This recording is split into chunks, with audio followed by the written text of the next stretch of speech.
The intention for today's class is to be present or to nurture the now.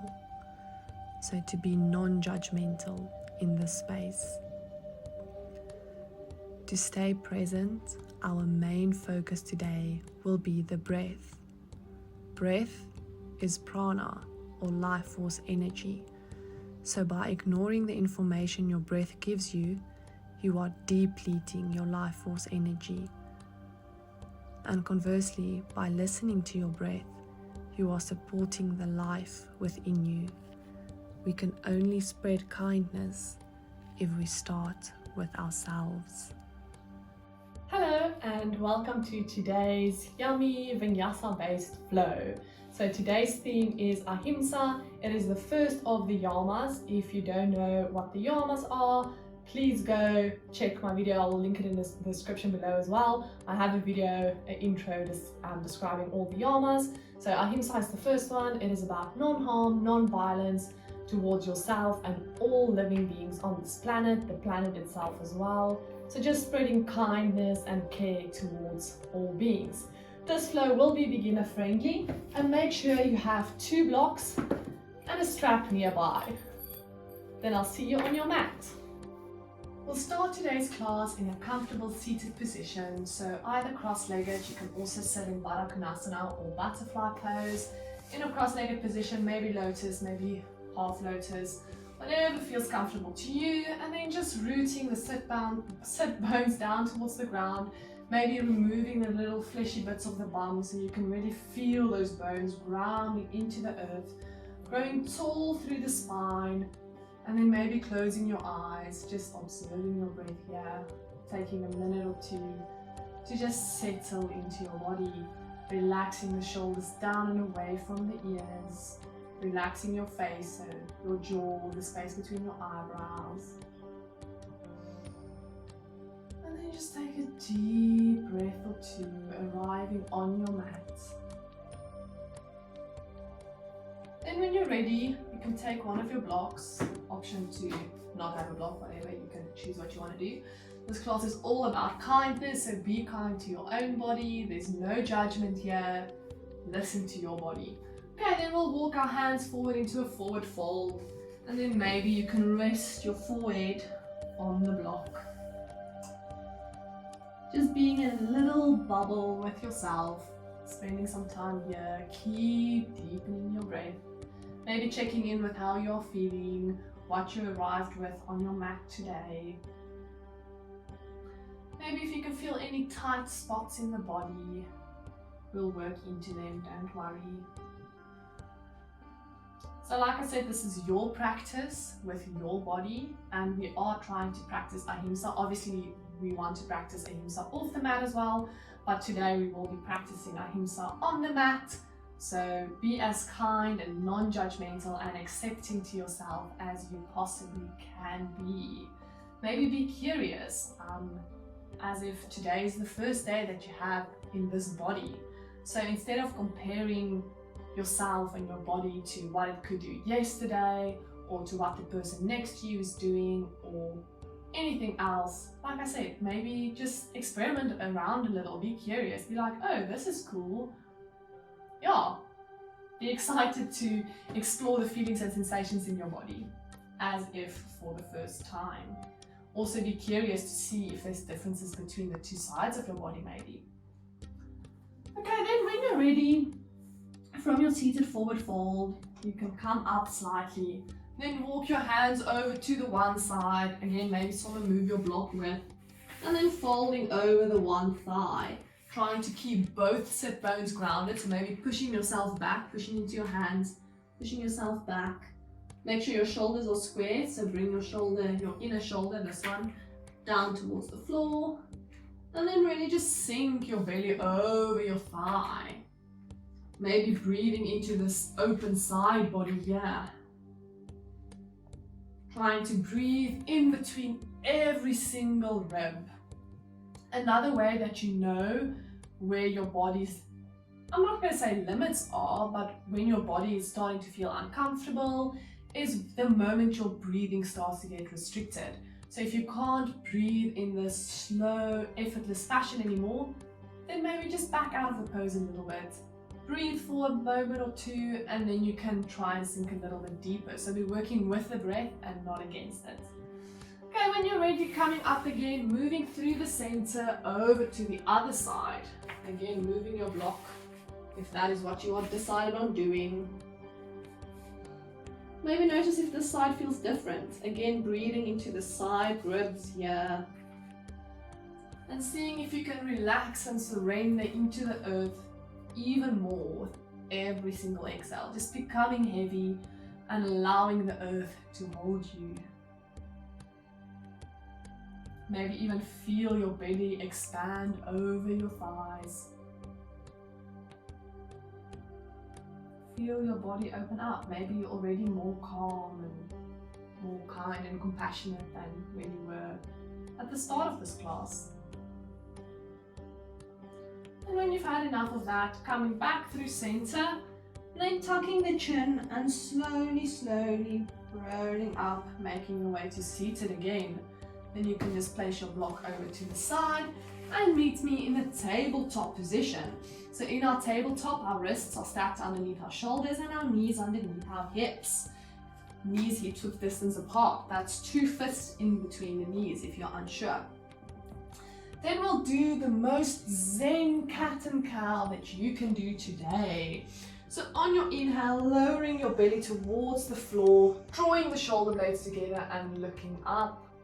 On the exhale, chin to chest, push yourself away, dome into the upper back and push your hips forward. Inhale, lower your belly, open your chest for your cow. And exhale, rolling back, pushing yourself away for your cat. Keep doing this in your own breath. Go as slow as you can while sinking to the breath. The most important thing here is moving with the breath. And again, being curious as to maybe the length of your breath and how deep you are breathing. Then you can do some free movements here. So maybe move the spine from left and right, maybe moving back towards a child's pose, bending into the elbows, anything that feels good. Maybe even close your eyes, don't look at me. Feel into your body what needs stretching. Feel how fast you want to move. If there's a spot that you just want to stretch and stay there. Maybe you can make circles over the wrists, just gently warming them up. Or taking the fingertips back towards you. Yoga is quite intense on the wrists, so warming them up is very important. Then taking the fingertips out to the sides of your mat and just gently swaying and playing with where the weight is on your hands. This is a fun and playful class. Being intrigued by what your body can do. And you can flip your palms so that your palms face you and your fingers face your knees. Maybe only do one hand at a time if this is intense for you. Okay, and then meet me back in a cat-cow. From there, I'm just going to move a little bit back on my mat. We want to keep the hips over the knees, and then we'll just walk the hands forward until your chin or your forehead can come onto the mat.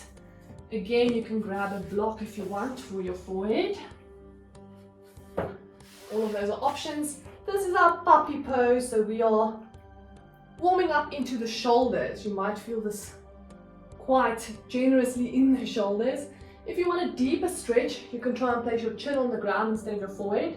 You can also bend the elbows and take the hands together and maybe take them back. Maybe even placing your elbows on blocks. If you want a deeper stretch, but again, listen to your body. This is not an ego class.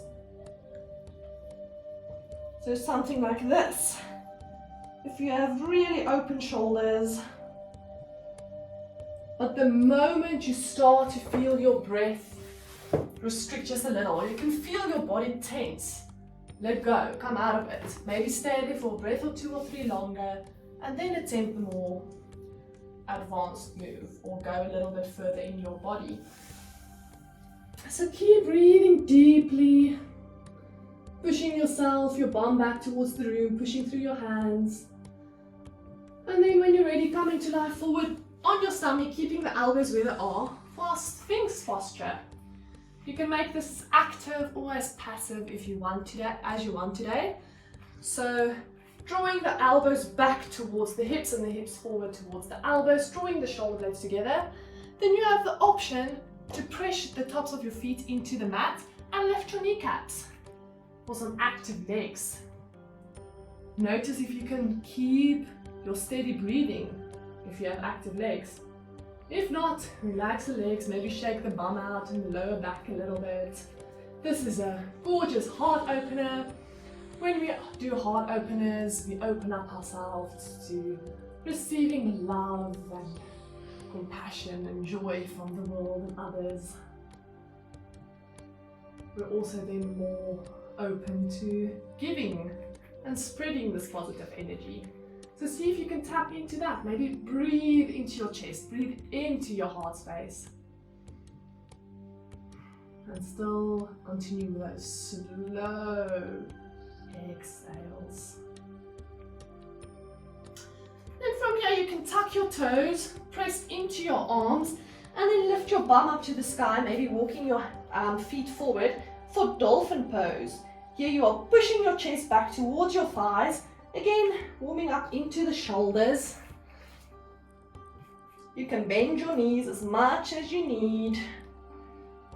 And you can stay here for as long as you want. If you're struggling to breathe, maybe coming up into downward facing dog.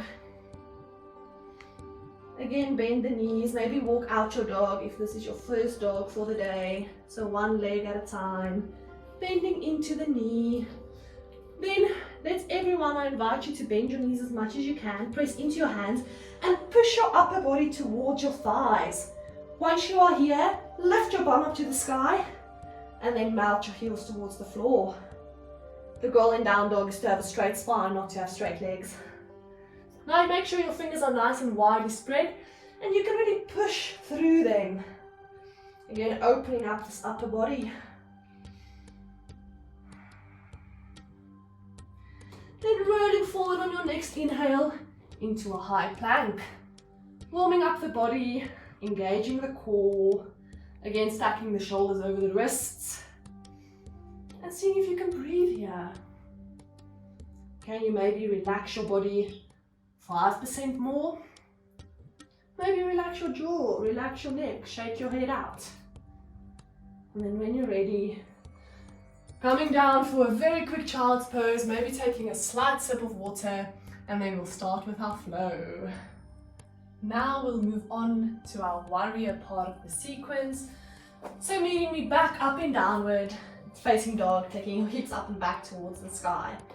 Then looking forward in between your hands, lifting the right leg up to the sky, then stepping your foot in between your hands. If you don't manage that and your foot is, let's say here, grab the ankle and pull your foot forward. Your foot needs to be in between your hands. Maybe take a moment to rock back and forth here, maybe placing the back knee on the floor, gently moving into the hamstring and the hips. Again, moving at your own pace and working with your body. That is, after all, why you showed up today to do yoga. Okay, then when you're ready, tucking the back toe, lifting the heel, off the knee. Then becoming light on the hands, so drawing the inner thighs together for balance. Then taking the hands back and up for high crescent lunge. Then from here, we'll do Padma Mudra or Lotus Mudra.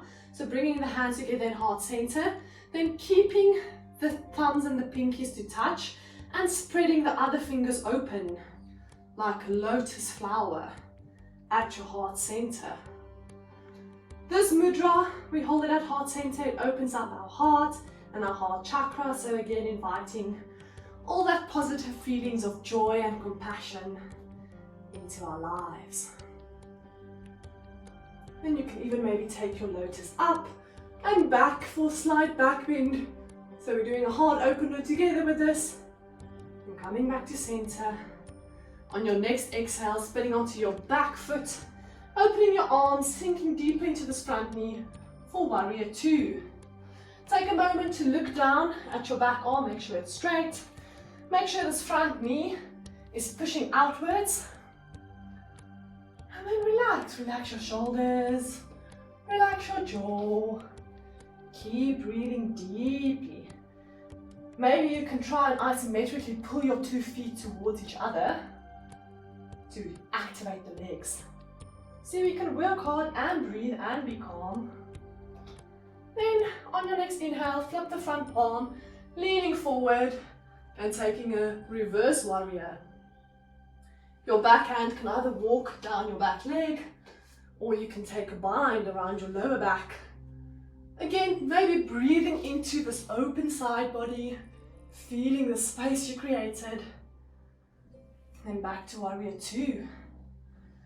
Then you can interlace your hands behind your back. Try to keep the palms to touch. If they splay open, it's not the worst. Just work with what you can today. Then pulling the hands away from your bum. On an inhale, maybe do a slight back bend. Then exhale, dive forward, connecting your elbow on the inside of your knee. Hanging head low and heavy, pulling the arms over you. This is our humble warrior. Do you feel humbled in this posture? Maybe sink down a little bit more into the hips. And then lower your arms down to frame your foot, spin onto the back heel. Lift this foot up, so knee to armpit, and then step it back to downward facing dog. Maybe take a breath or two here.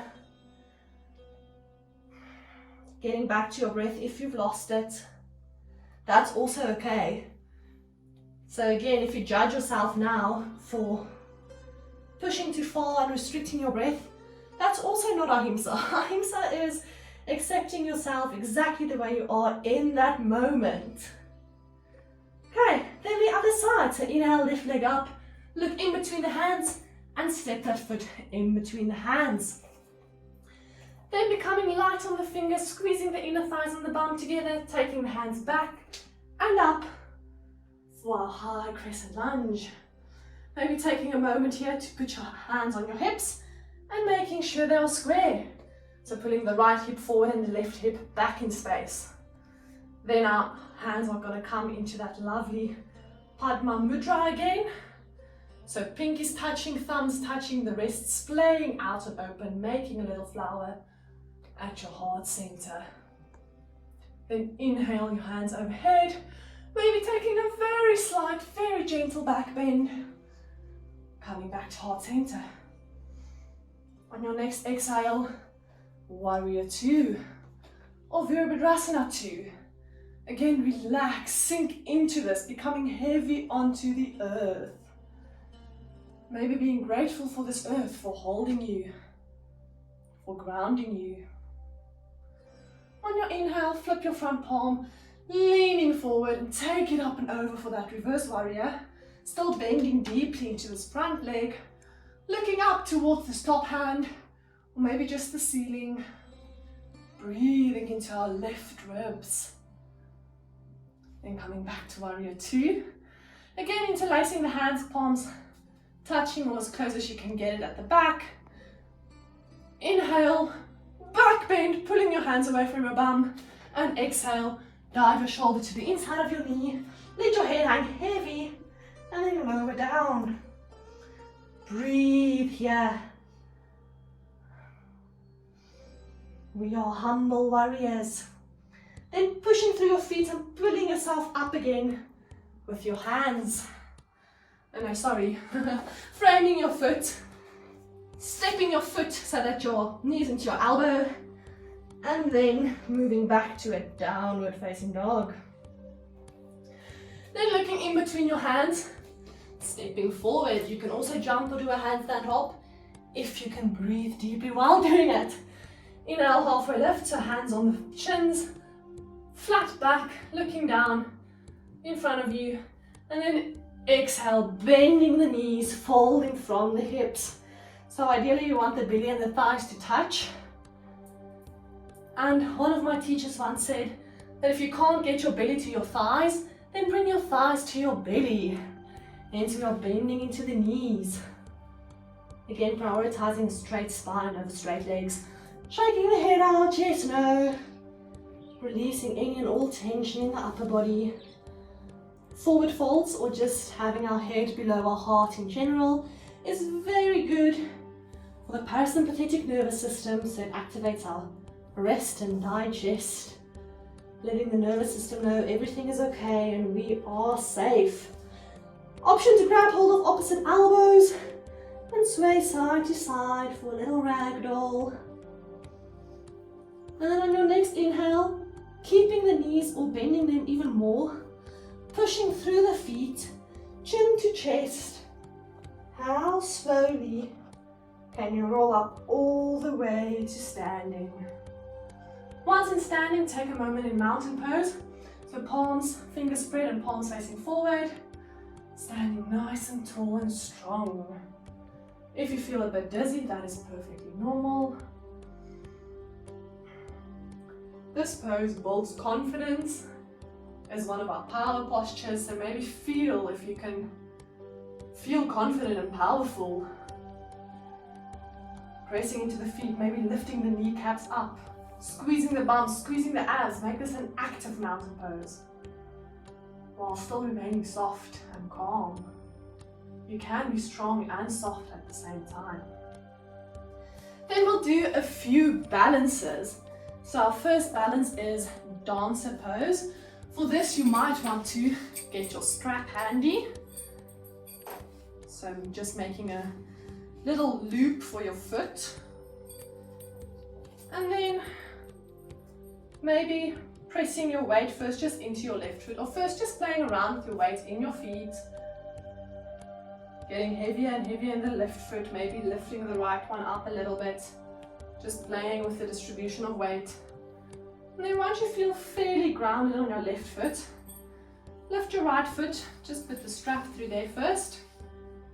Okay, so I'll change my strap so it comes out of the sole of my foot. Okay, perfect. Okay, so with or without the strap, squeezing your knees together, just pulling this right heel into your bum. Maybe also standing next to a wall, it's not a bad idea, then you can use it for balance or support. And then you can flip your grip, elbows up to the sky, and then lean forward with your chest, putting your leg closer to your head. The further forward you lean, the more you can pull your leg up. Option to not use a strap, so to just take hold of your foot on the inside, thumb facing down, left arm up on the inhale, and then exhale, leaning forward and taking that back leg up.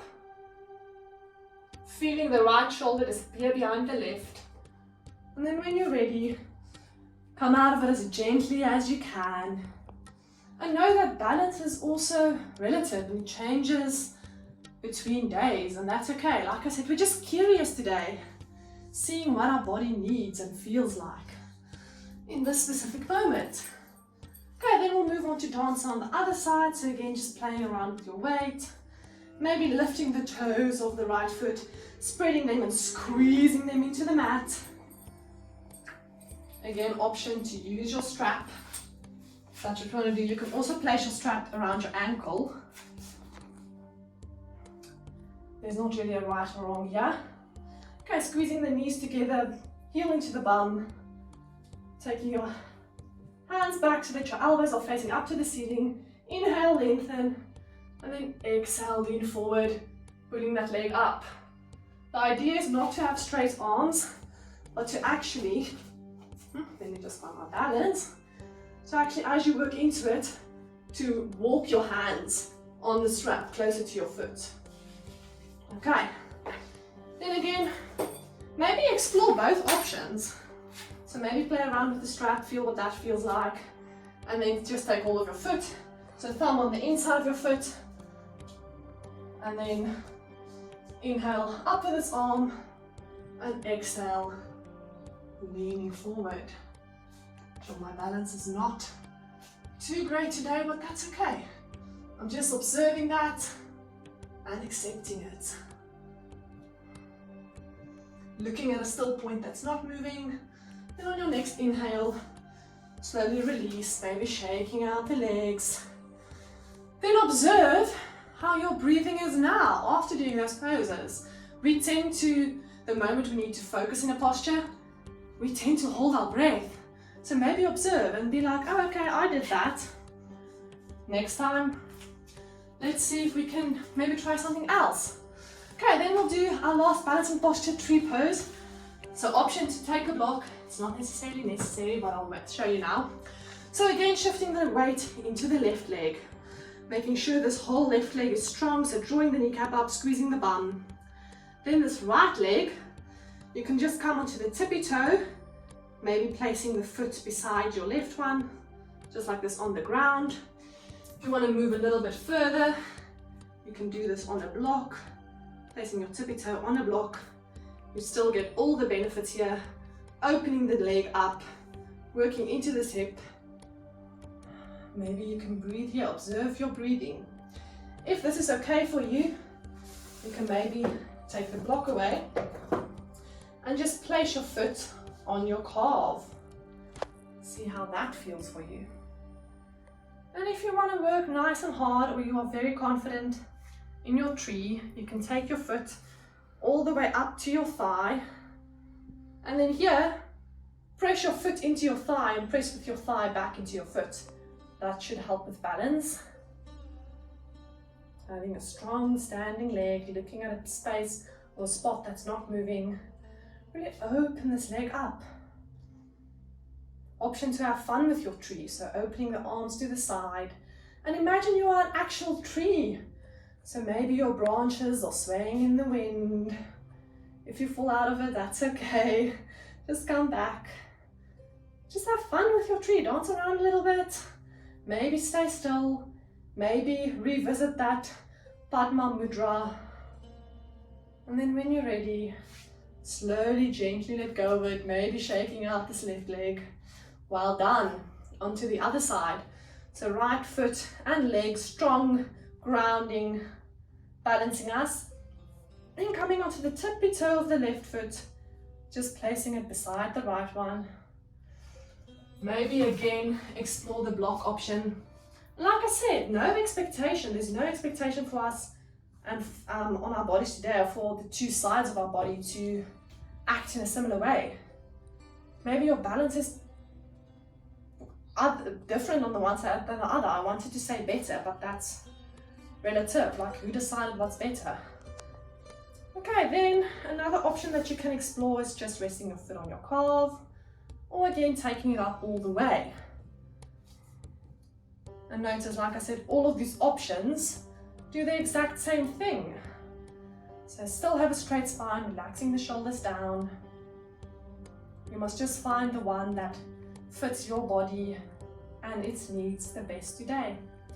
Okay, again opening up the palms, the arms, and playing around with your tree. Maybe blowing in the wind, maybe feeling the sunshine on you. Maybe your tree standing in a rainstorm. Option to again do Padma Mudra at heart center, or even take your hands up above your head. It's all up to you.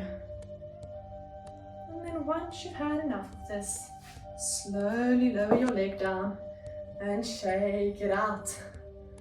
Well done. Okay, then today we'll end this class off with one last challenging posture, headstand. Okay, so you can make your way down onto your mat again. And the reason I chose headstand is to show you that a seemingly difficult or advanced posture, you can still practice Ahimsa and still, like I said, you can be strong and soft. You can still keep your breathing and let your body know we are safe while attempting some of the postures that make you a bit more, I don't want to say terrified, but anxious maybe. So you'll also maybe surprise yourself and find that when you are relaxed and can keep breathing and your body feels safe, you might actually be able to access a posture that you couldn't before, or to go deeper into a posture than before. I know this class isn't about comparison, so don't even think about it, but I mean, we are all human, so especially if we get something right for the first time, I mean, obviously you'll notice and remember that. But in any case, no expectations on this headstand. This is going to be the most chill zen headstand ever. Okay, so setting up for headstand, maybe making sure that you have a nice like soft surface, because it is quite hard on your head. If not, you can fold your mat a few times, place your head on there, or just take a pillow and put your head on a pillow.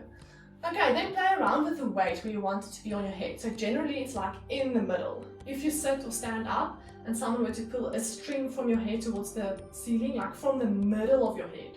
So maybe placing that spot on the mat and feeling how it feels. Maybe just moving a little bit back and forth, finding the spot where it feels the best for you. If you are not someone that does have a regular practice of headstand, maybe you won't find a comfortable spot. Maybe all spots are equally uncomfortable.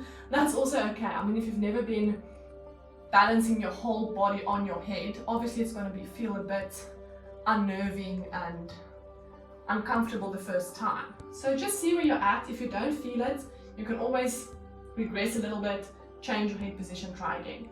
Okay, so option 1 is to interlace your fingers, place your head in between, making sure here that the elbows are nice and tight together.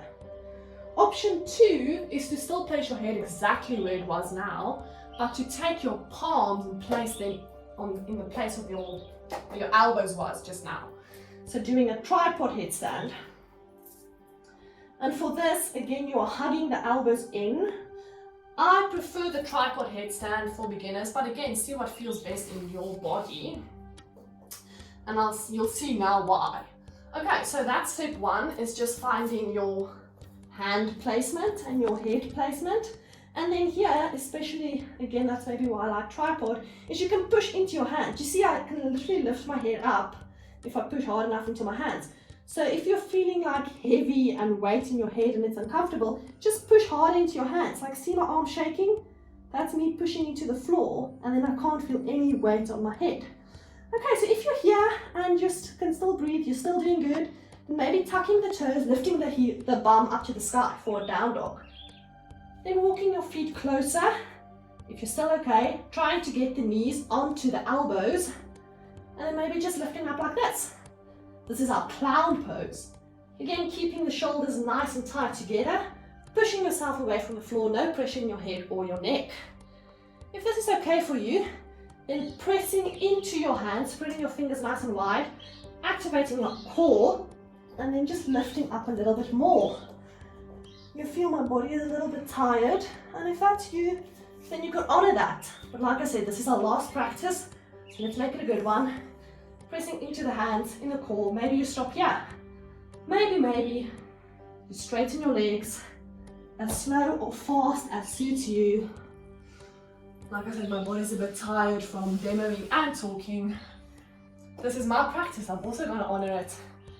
So yeah, see if you can maybe just practice headstands a little bit every single day. See where you're at. You don't have to always hit it, like that's not the point of yoga. Yeah, and see how much farther you can get just in general in your practice if you keep breathing, because our breath is ultimately what lets our body know that we are safe. Yeah, so I hope you enjoyed this Ahimsa flow with me today. I enjoyed it so much, my heart feels open, and I hope that you can also feel some compassion and joy and share that with other people in your life now. So thanks for joining me, and I hope to see you again on your mat very soon.